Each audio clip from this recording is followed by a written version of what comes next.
Assalamualaikum warahmatullahi wabarakatuh. Bismillah walhamdulillah wassalatu wassalamu ala rasulillah Muhammad ibn Abdullah wa ala alihi wa sahbihi wa man tabi'ahu wa nasarahu wa ala ma ba'd. Qala rabbi israh li sadri wa yassir li amri wa hlul 'uqdatam min lisani yafqahu qawli. Subhanaka la ilma lana illa ma 'allamtana innaka antal alimul hakim. Allahumma salli wa sallim wa barik ala nabiyyina Muhammad wa ala alihi wa sahbihi ajma'in. Ayah bunda, wali murid kelas 1 baru yang dimuliakan Allah. Pertama-tama kami sampaikan selamat datang. Ayah dan bunda sekarang ini adalah bagian daripada keluarga besar SDIT Baitur Rahman. Forum ini adalah forum silaturahim yang biasa setiap awal tahun kita laksanakan. Oleh karena itu khusus ayah bunda yang anaknya mungkin lebih dari 1 di SDIT Baitur Rahman, ada yang 2, 3, 4, bahkan ada yang 6-7, mungkin sudah berkali-kali mendengarkan ini, tidak mengapa, insya Allah akan tetap ada manfaatnya. Mari mulai dari awal tahun kelas 1 ini kita memadukan 2 kekuatan besar menjadi 1 kekuatan yang dahsyat. Kekuatan yang besar itu adalah kekuatan keluarga dan kekuatan sekolah. Inilah 2 kekuatan yang saling membutuhkan. Dan setiap pihak tidak bisa berdiri sendiri. Keluarga, bagaimanapun baiknya keluarga tetap membutuhkan sekolah, dan sekolah gimana pun baiknya sekolah tetap sangat membutuhkan keluarga. Karena keluarga adalah 1 kekuatan besar dan sekolah juga adalah 1 kekuatan besar. Apabila 2 kekuatan besar ini dipadukan, maka akan menjadi 1 kekuatan yang dahsyat. Nabi kita Muhammad SAW mengatakan bahwa setiap anak yang dilahirkan berada dalam keadaan fitrah. Orang tuanya lah yang menjadikannya Yahudi, Nasrani, ataupun Majusi. Subhanallah. Dari hadis ini kita bisa memahami bahwa betapa besar kekuatan keluarga. Keluargalah yang bisa menjadikan anak mau jadi seperti apa. Apa akan menjadi seorang muslim sejati? Ya insya Allah anak-anak kita akan menjadi seorang muslim yang sejati. Na'udzubillah. Jangan jadi Yahudi, jangan jadi Nasrani, jangan jadi Majusi. Nah, kata-kata ini mungkin ayah bunda setuju. Apapun sekolahnya, yang penting adalah orang tuanya. Karena orang tualah yang menentukan. Kalau sekolah ingin anak menjadi seorang Nasrani, tapi orang tua menginginkan anak menjadi seorang Muslim sejati, maka yang akan terjadi adalah Muslim sejati. Dan sebaliknya, apabila sekolah menghendaki anak menjadi seorang Muslim sejati, tapi orang tua tidak menghendakinya, tapi menghendaki menjadi Nasrani, na'udzubillah, maka yang akan terjadi adalah apa yang dikehendaki oleh orang tua. Maka kita harus sadar betul sebagai ayah dan bunda bahwa keluarga ini sangat menentukan ke depannya bagaimana anak kita nantinya. Ujung-ujungnya akan jadi seperti apa. Oleh karena itu kami senang sekali setelah kami pelajari berkas-berkas yang telah ayah bunda isi ketika pendaftaran, ternyata tujuan kita sama. Ayah bunda menulis di situ bahwa tujuan, kalau kita simpulkan, sebagian besar wali murid kita bertujuan keagamaan, ya, menginginkan anaknya mendalami agama, kemudian agar selamat dunia dan akhirat. Itu memudahkan kita untuk bekerja sama karena tujuan kita sama. Alhamdulillah. Nah, sekarang mari kita samakan hal-hal yang lain lagi. Nah, misalnya dalam hal prioritas, mana menurut ayah bunda yang menjadi prioritas? Nomor 1, 2, 3, 4, apa 5? Mudah-mudahan ayah bunda sepakat berdua, suami istri, menentukan hal yang paling penting itu nomor berapa. Ya alhamdulillah, kalau ayah bunda telah mensepakati bahwa yang paling prioritas adalah anak. Sebab bisnis itu hanya sampai di dunia saja. Teman, kerabat hanya sampai di dunia. jabatan, apalagi sampai dunia saja, harta pun begitu. Hanya anaklah yang akan menentukan dunia dan akhirat bagi ayah dan bundanya. Makanya anak harus betul-betul menjadi prioritas utama. Sebab anaklah harapan kita yang bisa nanti menyelamatkan ketika kita ketemu dengan Allah. Ya, karena dalam Islam anak itu ada yang membahagiakan orang tuanya di hadapan Allah, ada yang membahayakan orang tuanya di hadapan Allah. Nauzubillah. Mudah-mudahan anak-anak kita nanti semua membahagiakan ayah dan bunda di hadapan Allah Subhanahu wa taala. Amin. Nah, kalau kita sudah sama dalam hal prioritas, sekarang apakah dalam hal ini juga sama menganggap mana yang lebih penting? Mau atau mampu? Ya, kalau ayah bunda menjawab mau lebih penting, karena kita lihat dalam piramid ini mau menjadi landasan bagi mampu. Semakin besar kemauan anak-anak, maka akan semakin besar juga kemampuan yang akan dia raih. Oleh karena itu dalam segala hal apapun, misalnya dalam berlatih melukis, maka yang paling penting anak mau, bukan mampu. Walaupun kemampuannya kita lihat hanya mampu coret-coret saja, tapi kalau dia mau, kita harus dukung, kita support. Ya, dalam apa saja jangan kita lihat dulu hasilnya, kemampuannya, tapi lihatlah apa dia mau atau tidak. Kalau kemauannya kecil, kita support, kita besarkan. Semakin besar kemauan, maka hasilnya, kemampuannya akan semakin besar juga. Kemudian, nah, kalau akademik dan karakter, mana yang dianggap ayah bunda lebih penting? Ya, alhamdulillah kalau ayah bunda memilih karakter. Karena karakter ini menjadi landasan, menjadi dasar. Dia menopang akademik. Akademik itu mengikuti bagaimana karakter anak. Karena itu jangan sampai ada di Baitur Rahman, misalnya anak dapat nilai matematika 3, dijewer. Dapat nilai bahasa Inggris 5, dicubit. Itu akademik. Tapi kalau anaknya misalnya tampil ke depan, malu, dicubit enggak? Atau anaknya ditanyain orang lain namanya, dia takut menjawab, jewer enggak? Nah, justru karakterlah yang harus kita bangun. Ada akademik yang kenyataan misalnya awal-awal kita lihat nilainya rendah, tidak masalah. Yang penting karakternya dulu kita bangun. Karena akademik pasti nanti di belakang hari akan mengikuti. Nah, sasaran pendidikan mana yang paling utama kita dahulukan? Dalam hal ini knowledge, karakter, atau skill. Nah, ini kita persamakan dulu ayah bunda. Kalau kita semua dalam hal segala aspek sama, akan mempermudah kita kerjasama. Ya, alhamdulillah kalau bunda, ayah memilih karakter yang pertama. Karena karakter ini menjadi letaknya paling dasar, menopang skill. Nah, skill menopang knowledge.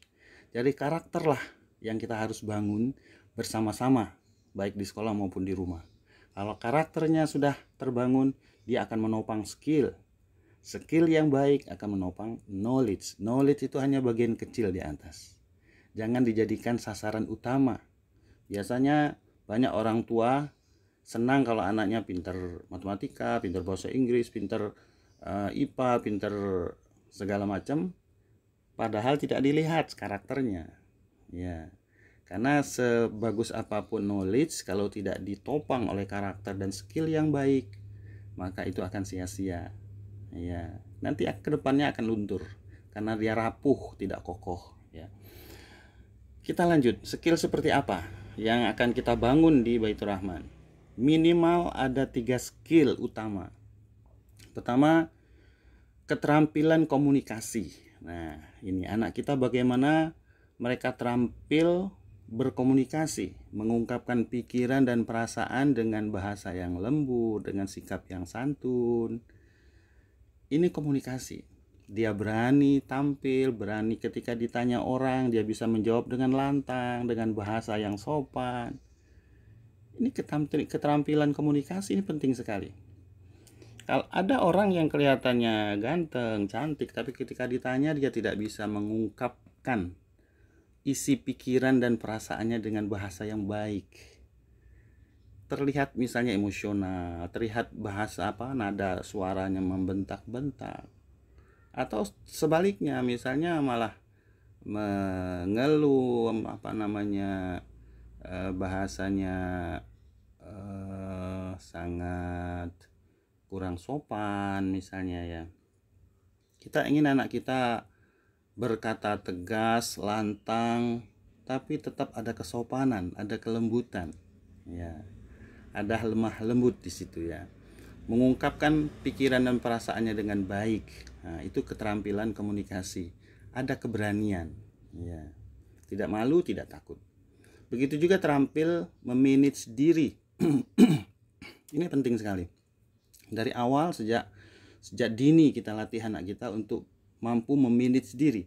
Misalnya ketika ada kegiatan renang, biarkan anak-anak kita menyiapkan pakaian renangnya, peralatan renangnya. Begitu juga ketika dia ganti di kolam renang, bagaimana membereskan pakaian renang yang sudah dipakai, memasukkan ke dalam tas, jangan sampai ada yang ketinggalan peralatan renangnya. Ini harus dilatih. Dan anak yang diberi kasih sayang yang berlebihan, dosisnya berlebihan, biasanya cenderung memanjakan. Biasanya anak akan kehilangan kesempatan berlatih untuk memanage diri. Nah, karena itu kita sebagai orang tua berilah anak-anak kesempatan memanage diri. Jangan selalu kita semua yang melayani, yang membereskan. Biarkan anak-anak kasih kesempatan dia membereskan. Ya. Karena itu kesempatan untuk melatih diri, memanage diri. Dan itu sangat penting. Ya, untuk kemandirian, untuk membangun rasa tanggung jawabnya terhadap dirinya sendiri. Setelah dia bisa bertanggung jawab terhadap dirinya sendiri, kemudian dia akan mampu bertanggung jawab terhadap orang lain. Nah, kemudian yang ketiga, keterampilan bekerja sama. Ini penting banget. Anak yang dimanja sulit bekerja sama karena dia sulit melihat aspek positif dari orang lain. Nah, bekerja sama ini dalam hal bergaul sosial, ya, bagaimana dia bisa dengan siapapun bisa bekerja sama, bisa melihat kelebihan orang. Kalau anak yang egois biasanya dia menganggap dirinya lah yang punya kelebihan, orang lain tidak. Nah, ini susah bekerja sama. Ya. Bagaimana misalnya mobil itu tidak ada bagian-bagian yang menganggap dirinya lebih penting. Misalnya mesin merasa paling penting daripada setir misalnya, atau setir merasa lebih penting daripada ban dan sebagainya. Kalau masing-masing merasa paling penting, maka tidak ada kerjasama yang baik, tidak ada kerja tim. Padahal kita lihat mobil bisa berjalan dengan baik kalau ada kerjasama yang baik di antara bagian-bagiannya. Nah, kalau bagian-bagiannya merasa masing-masing paling penting, maka tidak akanlah bisa mobil berjalan dengan baik. Nah, ini tiga keterampilan utama yang harus kita sama-sama kita bangun baik di rumah maupun di sekolah. Kemudian karakter. Ada 6 karakter yang kita bangun bersama baik di sekolah maupun di rumah. Karakter mandiri. Nah, ini anak-anak harus dilatih mandiri di rumah nih. Misalnya makan tidak disuapin lagi. Ya, karena di sekolah juga dia dilatih mandiri, makan sendiri. Habis makan cuci piring sendiri. Begitu juga tanggung jawab. Ada tugas-tugas di sekolah. Siapa yang piket hari ini? Siapa yang bertanggung jawab bagian membersihkan kaca misalnya. Begitu juga ketika harus ke perpustakaan, ada tanggung jawabnya, di mana buku diambil di situ harus ditaruh kembali. Ya. Di rumah pun kita harapkan begitu. Jadi di rumah anak tidak terlalu dilayani. Nah, biarkan dia mengurus dirinya sendiri, mandiri. Kalau perlu seperti di sekolah, kalau habis makan piring yang dia pakai untuk makan tuh dicuci sendiri. Nah, begitu juga tanggung jawab, ada pembagian tugas sebagaimana di sekolah. Di rumah kakak tugasnya apa, adik tugasnya apa. Buang sampah misalnya tugasnya apa. Kalau sampah sudah penuh, misalnya itu tugas kakak, maka diingatkan, Kak, sampahnya udah penuh. Maka kakak akan membuang sampah itu. Jadi pembagian tugas ada di rumah, pembagian tugas juga ada di sekolah. Begitu juga disiplin, dia melihat di rumah semua beraktivitas secara disiplin. Dia lihat bagaimana disiplin ayah, disiplinnya bunda, kemudian bagaimana ayah dan bunda bekerja keras, ya kan, rajin, sopan santun juga dia lihat. Di sekolah dia melihat bagaimana sopan santun gurunya, teman-temannya, Di rumah dia melihat sopan santun ayah bundanya. Nah, ini luar biasa kerjasama yang sangat baik. Kita lanjut masa peka. Sebetulnya masa peka itu menggambarkan kapan sih kemandirian itu harus dibangun. Nah, misalnya makan sendiri, ternyata usia 2-3 tahun makan sendiri. Nah, sekarang 6 tahun masih disuapin, kan berarti terlambat banget. Makanya sebaiknya kalau masih ada anak kita ini siswa kelas 1 yang baru masih disuapin, nah harus segera dilatih nih sebelum mulai masuk sekolah bagaimana makan sendiri ya, dilatih ya Bunda. Jangan sampai ini udah terlambat, ntar terlambat banget ya. Tidak disuapin lagi. Mengancingkan baju apa masih ada, kalau misalnya mandi bajunya dilepasin sama bundanya. Nanti habis mandi dipakein lagi bajunya. Mudah-mudahan udah nggak ada ya. Karena mengancingkan baju itu 2-3 tahun. Kemudian memakai baju sendiri 2-3 tahun, membuka baju sendiri 2-3 tahun, memotong dengan gunting, membawa cangkir penuh susu tanpa tumpah, mengendarai sepeda, membajak pohon, menangkap bola, tidak ngompol. Tidak ngompol itu 5 tahun. Masih adakah anak-anak kita yang masih ngompol misalnya? Itu juga harus kita evaluasi ya, kita koreksi. Jadi sebaiknya sudah tidak ngompol ya. Nah, mandiri untuk ukuran anak kelas 1 seperti apa? Kalau di sekolah, mandiri anak kelas 1 itu makan sendiri tanpa dibantu, mencuci piring atau peralatan makannya sendiri. Nah, kemudian memakai dan melepas sepatu sendiri. Masih ada nggak anak-anak kita yang memakai dan melepas sepatunya tidak sendiri, tapi dipakaikan, dilepaskan? Ya, mudah-mudahan sudah tidak ada ya. Kalau masih ada harus dilatih dari sekarang. Anak-anak punya tanggung jawab kemandirian, memakai dan melepas sepatunya sendiri. Bertanggung jawab kalau di sekolah meletakkan barang atau inventaris kelas pada tempatnya, mengembalikan sesuatu yang dipinjam. Ini terutama kalau di perpustakaan tuh, anak-anak ngambil bukunya di mana, naruhnya ntar di mana. Dia harus kembalikan lagi buku di tempat di mana dia mengambil. Ya, ini tanggung jawab harus dilatih, di rumah juga harus dilatih. Ya. Kemudian strategi. Nah, ini strategi kita mendidik juga mudah-mudahan sama ya. Kalau sudah sama alhamdulillah. Ada 2 strategi yang kita terapkan di sini. Pertama, menciptakan suasana yang riang gembira dalam segala kegiatan. Kita harapkan di sekolah maupun di rumah landasan belajar, landasan berkegiatan itu adalah gembira. Mengerjakan PR harus gembira. Kalau misalnya anak sudah enggan, ngambek ya, nggak mau ngejarin PR dipaksa, ya percuma. Segala sesuatu harus gembira. Mencuci piringnya sendiri dengan gembira, mengerjakan PR dengan gembira, berlatih melukis misalnya, menggambar gembira, mewarnai gembira. Kalau sudah tidak ada gembira, jangan diteruskan.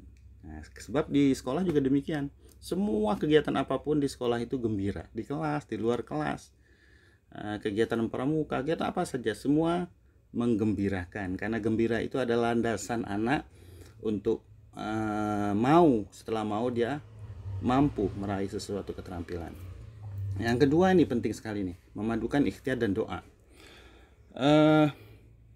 Kita tidak bisa mengandalkan kemampuan diri kita, kemampuan harta kita. Kita ingin memiliki anak yang soleh, anak kita menjadi anak yang soleh.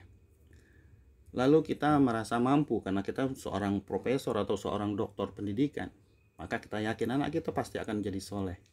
Nah, itulah artinya kita mengandalkan diri kita. Sedangkan di Baitur Rahman tidak demikian. Kita memadukan ikhtiar dan doa. Kita berikhtiar, berusaha, tapi selebihnya adalah doa. Kita mengandalkan kekuatan Allah, bukan kekuatan ilmu pengetahuan yang kita miliki, bukan kekuatan harta yang kita miliki, bukan juga kekuatan jabatan yang kita punya, tapi kekuatan Allah, doa. Karena anak soleh itu adalah anugerah. Karena itu guru berikhtiar dan selalu berdoa. Nah, kita harapkan ayah bunda juga demikian. Jangan lupa setiap hari kita terus berdoa, terutama habis sholat kita berdoa. Dan setiap doa yang kita panjatkan kepada Allah, masukkan doa untuk minta anak yang soleh. Sebab anak yang soleh itu adalah anugerah Allah. Tanpa kita minta, Allah tidak akan memberikannya. Dan kita tidak bisa menciptakan anak itu menjadi soleh dengan harta kita, dengan jabatan kita, dengan ilmu yang kita miliki, tidak bisa. Karena itu mudah-mudahan kita bisa satu jalan, seiring sejalan, di rumah maupun di sekolah, kita memadukan ikhtiar dan doa. Kita berusaha dengan keras, tapi kita juga terus menerus berdoa. Kalau doa saja juga nggak bisa. Iya, tetap harus ikhtiar dan doa. Nah, sekarang kita bagi tugas. Ada tugas yang harus dilakukan ayah dan bunda di rumah, dan ada tugas yang harus dilakukan oleh kami guru-guru di sekolah. Nah, sekarang tugas ayah bunda di rumah. Ada beberapa tugas. Nah, ada 7 ya. Pertama, ciptakan keluarga yang harmonis. Ya, ini sudah kita pantau ya semampu kami ketika wawancara orang tua, bahwa anak-anak yang kita terima adalah anak-anak dari keluarga yang harmonis, dan itu harus terus dipertahankan ya. Tidak bisa kita menciptakan anak dididik dengan baik, tumbuh besar dengan hasil seperti yang kita harapkan, tapi dari keluarga yang berantakan, dari keluarga yang sering bertengkar, dari keluarga yang sering ribut. Tidak bisa ya. Keluarga yang dilandasi dengan kasih sayang, kelembutan, kerukunan, kedamaian, ketentraman, itulah keluarga yang kondusif ya, keluarga harmonis yang menjadi dasar tumbuh kembangnya anak untuk bisa kita didik dengan baik. Kemudian sholat 5 waktu berjamaah, rutin tilawah Al-Quran setiap hari, sebagaimana anak-anak di sekolah setiap hari membaca Al-Quran. Kemudian berbusana muslim dan muslimah, bergiat membangun pagi setiap hari ya, karena pagi itu penting sekali, karena Rasulullah berdoa, ya Allah berikanlah keberkahan bagi umatku yang pagi-pagi dia sudah bangun, berkegiatan di pagi hari. Kemudian yang keenam, menyediakan waktu bersama anak-anak, berikanlah perhatian khusus, berikan waktu, jangan sampai karena alasan cari kehidupan, ma'isyah, mencari uang, anak tidak mendapatkan waktu bersama. Setiap hari kita usahakan minimal menjelang tidur kita bisa ngobrol sama anak-anak ya. Kita tanyakan bagaimana kegiatan di sekolah ya, mungkin via telepon. Kalau sore hari misalnya ayah bunda belum sampai ke rumah, bisa via telepon. Berikan perhatian kepada mereka. Dan yang ketujuh, memotivasi anak untuk menjadi mandiri. Nah, kalau kita simpulkan, tugas ayah dan bunda ada 2, yaitu mendidik dan mendoakan ya. Kalau tugas guru nanti 3 ya. Ini tugas ayah bunda 2 ini saja, mendidik dan mendoakan ya. Kemudian, nah ini doa yang sangat kita anjurkan untuk sering dibaca oleh ayah dan bunda. Rabbi ja'alni muqimas salati wa min zurriyati rabbana wa taqabbal du'a. Ini doa Nabi Ibrahim alaihissalam ya. Nabi Ibrahim itu terus menerus puluhan tahun membaca doa, sehingga pantas kalau Allah beri beliau seorang anak yang bernama Ismail yang luar biasa ya, karena hasil dari doa yang puluhan tahun terus menerus memanjatkan doa kepada Allah Subhanahu wa taala. Kemudian Rabbana hablana min azwajina wa dzurriyyatina qurrata a'yun waj'alna lil muttaqina imama. Ini doa yang penting juga, harus terus menerus kita baca. Dengan sering membaca doa, berarti kita berpasrah diri kepada Allah, bahwa Allah lah yang mampu memberikan kita anak yang soleh, anak yang membahagiakan kita di dunia dan membahagiakan kita di akhirat. Anak yang tidak soleh pasti menyengsarakan orang tuanya di dunia ya. Banyak bukti kasus, kita lihat bagaimana anak menyusahkan orang tua ya. Ada anak yang menyiksa orang tua, nauzubillah. Ada anak bahkan membunuh orang tua, nauzubillah summa nauzubillah. Belum lagi di akhirat, di dunia saja udah demikian, apalagi di akhirat nanti ya. Di akhirat nanti kita harapkan anak kita menyenangkan kita. Di dunia menyenangkan, di akhirat lebih-lebih lagi menyenangkan kita. Amin ya rabbal alamin. Nah, sekarang tugas guru. Ya, tugas guru banyak ini.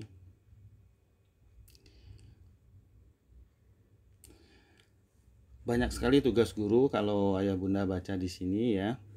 Tapi kalau kita simpulkan ya, tugas guru ini intinya adalah pertama mendidik, kemudian mengajar dan mendoakan. Nah, kalau ayah bunda mendidik dan mendoakan, mengajar tidak usah. Jadi ayah bunda jangan memaksakan diri, walaupun mungkin ayah bunda ahli misalnya doktor di bidang matematika.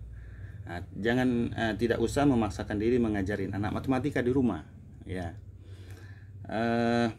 Lebih baik tetap konsisten mendidik dan mendoakan. Mengajar biar tugas guru di sekolah, ya. Sebab banyak kasus yang kita lihat, anak-anak kalau diajarin ayah bundanya di rumah, nanti anak-anak akan membandingkan, ya, membandingkan. Gak enak itu ayah bunda kalau dibandingkan anak. Kalau bu guru nggak kayak gini bun, nah, atau kalau bu guru nggak begitu ayah, ya, mulai dibandingkan. Setelah dibandingkan, selanjutnya apa? Selanjutnya anak akan memilih, lebih mengapresiasi siapa. Nah, itu paling tidak enak, ya. Dibandingkan tidak enak, apalagi nanti anak cenderung mengapresiasi gurunya. Ah, nggak enak ini kayak bunda ini, enak kan kayak bu guru. Nah, makanya lebih baik tidak usah mengajar, ya. Biarkanlah tugas guru-guru di sekolah. Mungkin ayah bunda ingin memberikan masukan, silakan berikan masukan kepada gurunya di sekolah. Mungkin ada hal-hal yang penting untuk gurunya ketahui, ya. Dalam hal pengetahuan belum tentu gurunya lebih tahu segala-galanya. Kadang bisa jadi ayah bunda yang lebih ahli, tapi untuk mengajarin anak melalui gurunya saja. Berikan ilmu itu kepada gurunya, nanti gurunya akan memberikan ilmu itu kepada anak, ya. Itu akan lebih baik, yaitulah kerjasama kita, wujud kerjasama antara orang tua dan guru di sekolah. Nah, ini ada satu ungkapan, laula murabbi lama arabtu rabbi. Kalau bukan karena guru, maka pasti tidaklah aku bakal mengenal Tuhanku.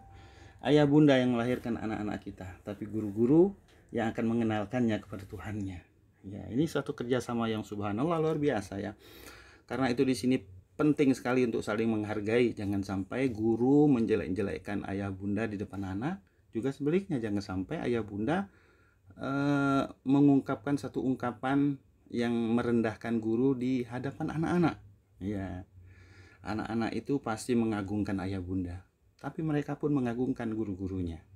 Jangan sampai dua pihak ini saling menjelekkan di depan anak. Nah, itu akan merusak kepribadian anak, ya. Kepribadian anak itu kita harus jaga, jangan sampai dirusak. Salah satu kepribadian akan rusak apabila dua pihak ini saling menjelekkan. Misalnya, gimana sih gurumu ini, ditelepon nggak ini apa ini apa, misalnya kan. Ini ayah bunda kadang-kadang nggak sengaja mengungkap satu ungkapan di depan anak yang merendahkan gurunya, ya. Mudah-mudahan kita bisa bekerja sama dengan baik, ya, sehingga anaklah yang akan merasakan hasil daripada kerjasama itu. Nah, sekarang membangun jiwa anak. Nah, ini lebih penting lagi, membangun jiwa anak menjadi lebih kuat. Nah, pertama, tidak membiarkan anak tenggelam dalam fasilitas yang berlebihan. Ini mohon maaf ayah bunda, mungkin kebetulan kita dapat anugerah lebih dari Allah dengan rezeki yang berlebih misalnya, sehingga kita karena sayang sama anak, jangankan diminta, nggak diminta pun kita berikan, ya. Kita beli apapun untuk anak kita. Nah, ini sehingga menjadi berlebihan. Kasih sayang itu harus dosisnya pas, harus tepat, jangan kurang, jangan berlebihan. Kalau kasih sayang kurang, anak akan kelaparan kasih sayang, itu tidak baik, ya. Tapi lebih pun tidak baik, berlebih kasih sayangnya, sehingga anak-anak akan kehilangan kesempatan untuk mengembangkan dirinya, kesempatan untuk berlatih memanage diri, berlatih membangun tanggung jawab, berlatih untuk menjadi mandiri, hilang gara-gara orang tuanya memberikan kasih sayang dengan dosis yang berlebih. Nah, ini juga termasuk kasih sayang berlebih. Kalau orang tua kebetulan punya harta, punya rezeki yang lebih, lalu memberikan fasilitas yang berlebih, ya. Ini tidak membiarkan anak tenggelam dalam fasilitas yang berlebih, ya. Kemudian membiarkan anak bebas dengan televisi, ini juga tidak baik. Ya, sebaiknya kalau ada televisi jarang-jarang lah di setel, ya. Atau tidak punya televisi lebih baik juga. Nah, kemudian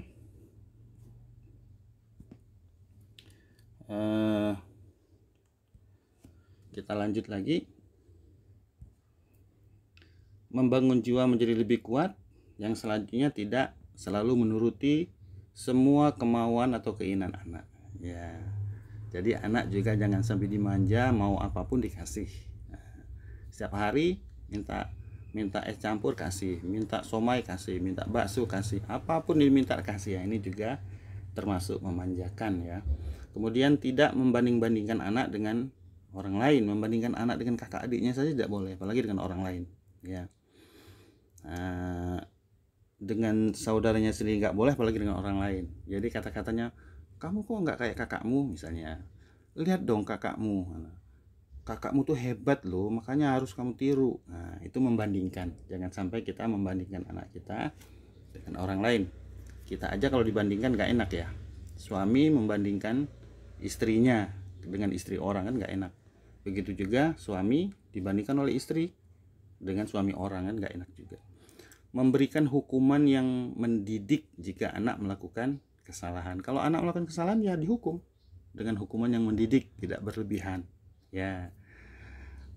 Hukuman mendidik itu ukurannya ya nanti kita diskusikan bagaimana. Jangan sampai anak juga tidak pernah dihukum, ya, karena kalau dia melakukan kesalahan yang memang kita anggap satu kesalahan yang harus ditegur, makanya harus diberi hukuman. Nah, pendidikan yang sangat dianjurkan adalah tanamkan rasa tanggung jawab sejak dini. Karena tanggung jawab itu bisa ditanamkan sejak kecil, dan memang harus sejak kecil. Kalau udah gede, udah terlambat. Rasa tanggung jawab tidak bisa lagi kita tanamkan kalau anaknya udah SMP, udah SMA, ya udah terlambat. Sejak dini harus tanamkan rasa tanggung jawab terhadap dirinya sendiri dulu. Ya, misalnya tadi itu makan, piringnya sendiri dicuci sendiri. Ya, itu tanggung jawab.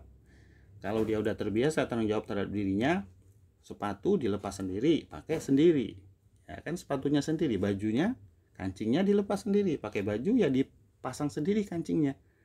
Nah, nanti baru berkembang bertanggung jawab terhadap orang lain. Sekolah terbaik adalah keluarga. Nah, sepakat nggak ini ayah bunda? Mudah-mudahan kita sepakat ya. Sekolah terbaik adalah keluarga. Keluargalah tempat sekolah terbaik. Wah, percuma dong masukin ke Baitur Rahman kalau toh akhirnya sekolah terbaik adalah keluarga. Tidak juga demikian. Ya, kita harus saling dukung. Sekolah yang baik pun tidak bisa meninggalkan ayah bunda. Tetap sangat membutuhkan ayah bunda. Ayah bunda pun membutuhkan sekolah, membutuhkan guru. Kita bekerja sama. Dengan kerjasama yang baiklah, maka kekuatan dahsyat mendidik anak-anak kita menjadi anak-anak yang soleh dan solehah, anak-anak yang menyelamatkan kita dunia akhirat akan bisa tercapai. Nah, sukses pendidikan itu ada 5 kriterianya. Kriteria yang pertama itu bertakwa. Bukan anak yang pandai, yang nilainya semua 9, matematika 9, IPA 9, matematika 9, semua 9, bukan. Yang pertama bertakwa. Yang kedua berkepribadian matang, dewasa, ya. Betapa banyak kita lihat, jangankan anak SMA atau mahasiswa ya, yang sudah tua-tua tidak matang, tidak dewasa kan banyak. Tapi anak SD yang kelihatannya sudah dewasa kan banyak juga. Jadi antara umur yang sebenarnya dengan kematangan itu tidak bergaris lurus. Kadang-kadang udah tua juga nggak matang, nggak dewasa. Tapi masih anak-anak kok kelihatannya udah dewasa, ada juga. Nah, yaitu jiwanya. Jadi kalau sudah bertakwa, kita didik kepribadiannya menjadi dewasa. Nah, barulah berilmu pengetahuan, ya, berilmu mutakhir dan berprestasi. Yang keempat mempunyai rasa kebangsaan. Yang kelima berwawasan global. Pendidikan yang sukses adalah berhasil mengantarkan anak didiknya menuju gerbang surga Allah Subhanahu wa taala. Ini kalau kita sepakat, inilah komitmen kita, ya. Kita punya komitmen bahwa pendidikan dianggap sukses bukan anak itu nanti bekerja dengan gaji besar, punya rumah mewah, punya kendaraan banyak, ya. Ya itu sih baik ya. Tapi tidak sampai di situ. Kalau hanya sampai di situ, bisa jadi anak kita kaya raya, punya rumah mewah, mobil banyak, tapi nggak sholat. Mau nggak kira-kira ayah bunda punya anak yang sukses, ya, dalam artian dia punya hartanya banyak, rumahnya mewah, mobilnya banyak, tapi nggak sholat? Ya, orang nggak sholat udah pasti nanti di akhirat di mana tempatnya. Nauzubillah, subhana auzubillah. Kita pingin anak-anak ini sukses dunia akhirat, ya, sukses di dunia, sukses di akhirat. Dia berhasil di dunia, berhasil juga akhirat. Apa yang dia peroleh di dunia menghantarkannya nanti ke akhirat menuju surganya Allah Subhanahu wa taala. Amin amin ya rabbal alamin.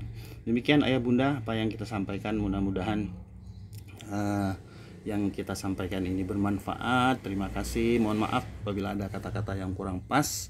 Sekali lagi kami mohon maaf. Wabillahi taufiq wal hidayah wal afwa minkum. Wassalamualaikum warahmatullahi wabarakatuh.